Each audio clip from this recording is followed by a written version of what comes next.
Mahal naman pala niya, hindi niya matiis.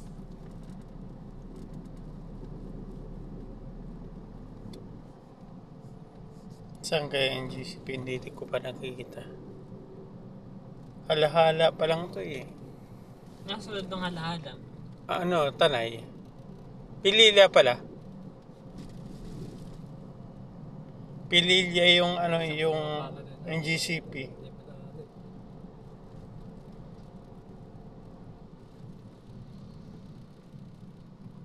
Negative yung unan yung pinuntahan natin na yun. Yung sumunong tayo sa palay. Parang feeling ko lulubog yung sakyan natin. Alam ko, diretso pa dun sa ano eh. Namamatay ako dyan. Nagulat nga ako eh. Saan ba pupunta to? Sabi ni Kuya, kasi nung pumunta po ako nakaraan dito, Toyota lahat eh. Sabi ni Kuya, Ako kasi nakita ko sa video ni sinasabi ni nakakalo. yun yung 167 hectare. Mm. Paano tayo ma-approve nito? Daanan pala, dagat na. Dumaan ng bagyo. Lubog. Dito sa it is not flooded. Flooded. Parang makakakain ako ng chicken joy ngayon kahit ayaw. I love. Gutom na ako eh. Hindi, ano tayo ma'am, burger stick tayo. Burger steak na. Ako ano, 2 piece na ano, 5 rice. One rice. Grabe naman, 5 rice. 4. Grabe naman yan! Tatlong extra Ito ba rice. nag-imagine na kami kung nakakainit ako. Limang cup na rice. Sa bagay, nung bata pa kasi ako, isang kaldero talaga ako pag kumain eh. Wala bang inasal? Inasal talaga yung nahanap eh. Sa only rice. Pakonti-konti, only rice. Ikaw kuya, chicken ka rin? Kahit ano lang. Burger steak. Burger steak, pwede rin yan. Mga takot sa ano ng Isang ano eh. cup rice. Mga takot sa ano nung ang tawag dito, yung pinakalabas. May bago na dito ang taas noo, Inaris. Ewan ko yung kapal naman ng mukha niya. Natin lang makikita natin, inaris. Hindi Siya- niya pera ng gobyerno yan. Siya kasi ang bida dito ma'am, siya ang bida. Kaya tama yung sabi ni Congressman Tulfo eh. Lahat ng ginagawa ko sa distrito to, wala akong pangalan. Pera ng bayan yan eh. Mga project na. Alam mo naman sila nagpagawa. Nilalagay niya. Quezon City Government. May mga subdivision dito. Oo nga, ang ganda. Kailan mo sa ilalim ng bundok? Oo, delikado yung flooding niya ma'am, di ba? Yan yung mga design architect eh, mga bago na ito. Delikado yung flooding ma'am, mataas eh oh. Landslide. Ang paligid pa, may ano, irrigation. Maraming salamat Tapos na, po. ang halala. Gusto ko tayo dito sa Ay, salamat ako sa sihala-hala. Mga pililya na ito, nandito na yung ano. Maganda yung kapilya dito. Kapilya. Tumamatay dito kanina? Hindi. Ay, hindi. Ibang ruta to eh.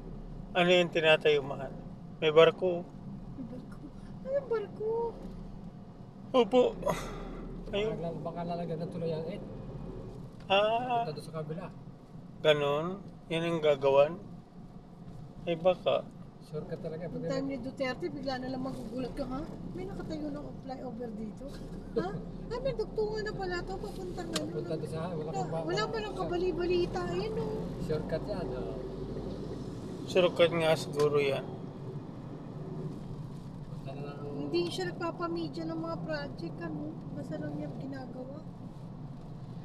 Oh, dami yung Cebu Bridge. Ano gawa ng Cebu Bridge? Punta sa kabilang. Sabi niya nga, look around. Ayan, nagbablog ka, ha? Fresh ang sapa dito. Oo nga no.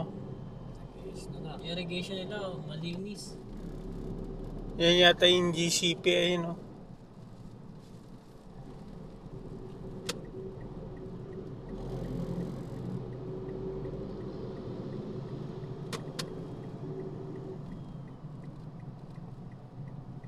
Kuya, basta ma-checkan lang nila yung criteria, yung requirements. At pumasok naman. Okay na, bigyan na sila ng ATS saka yung address ng property. Kailangan malinaw, kompleto. Yun na naman yung requirements eh. Sabihin naman kung okay o hindi, approve Ayun, GCP na ako. Ayan.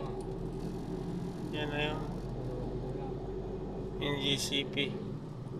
Yung dapat meron dito. Yan ang pinakamalaking GCP. Ang NGCP ba? Anong Yung meaning grid. yan? Oh, yan yan. Anong meaning nun? National Grid Corporation. National Uy, Grid. luma na to, ang bayan. Sakop nga ng National Grid yan. Ang laki ng National Grid dito. Ito po. Ito, laki. Diyan. Ito yung mga susuplayan. Ay, mayroon pala sila ditong hydro. Ayan o. Pag ganyan Pinakamalaki na, o. Tapos pumasok yung solar, bababa kuryente nila. Oo. Parang halos wala silang binabayaran. Aboitish yung magpa-project nun. So, ibig sabihin, magbabayad ang permit sa, magbabayad sila sa GCP. Aboitish. Dahil si Aboitish na yung nag-support, nag-sponsor. Ano na yun? Negosyo na sa Aboitish. Oo, mababa na yung kuryente. Pero mababa na kuryente ng lugar.